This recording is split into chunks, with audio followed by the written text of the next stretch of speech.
Hey everyone, welcome back to the range. My name is Matt, also known as the Ammo Nerd, and we have an ammunition review today because you're here looking for information about this particular load.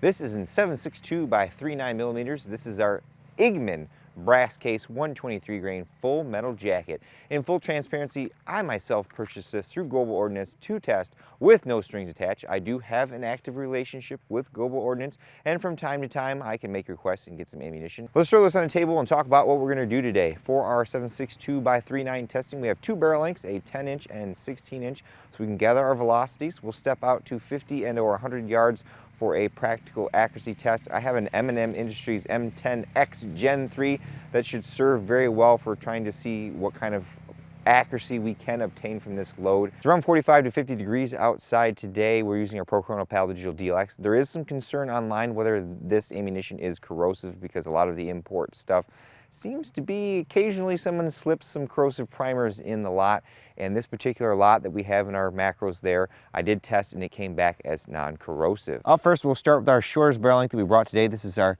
10.5-inch R.A.N.G.E from Brownells. Goes on almost any AR lower. All of our reciprocating springs and everything are built into the upper here, so you can run this without a buffer tube if you wanted.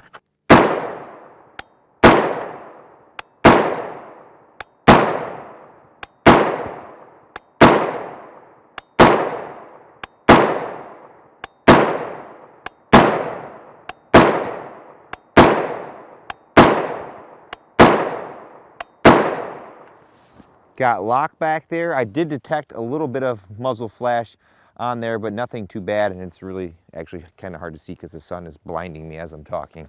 And now on to our 16-inch. This is from M&M Industries. In full transparency, they sent us this to review. I think we have about 300 or 400 rounds through it. So far, the only issues I have are a couple feeding issues, maybe magazine related. We have to come out with a couple different magazine types to try to isolate that. Otherwise, I like the adjustable gas system that we have on here. The bolt is really, really smooth.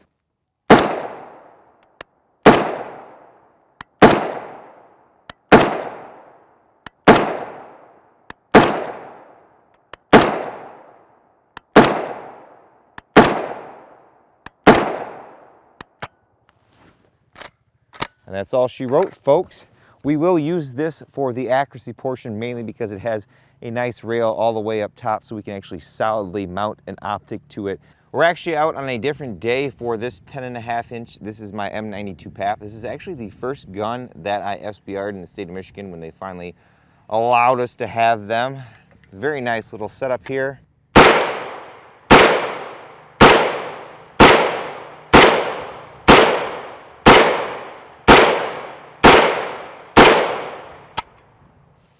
Nice. I do believe those are a little slower on the same day compared to some of our steel case equivalents. And now on to our 20-inch, Mr. Long and Strong. This is a Yugo M59/66. Doesn't have the grenade launcher or the bayonet. I actually got this from Atlantic Firearms. They were nice enough to sell this to me at a discount.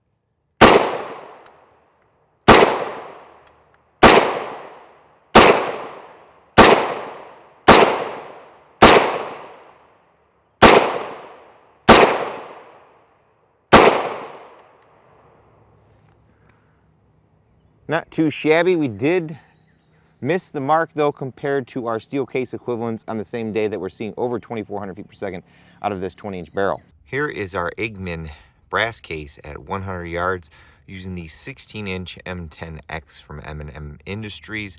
Got it in a lead sled, various cans. Our control was our Global Ordnance 2.404, then 2.025.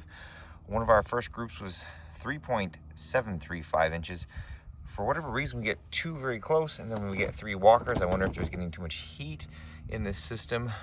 Then we shot another group at 3.264, that's right here.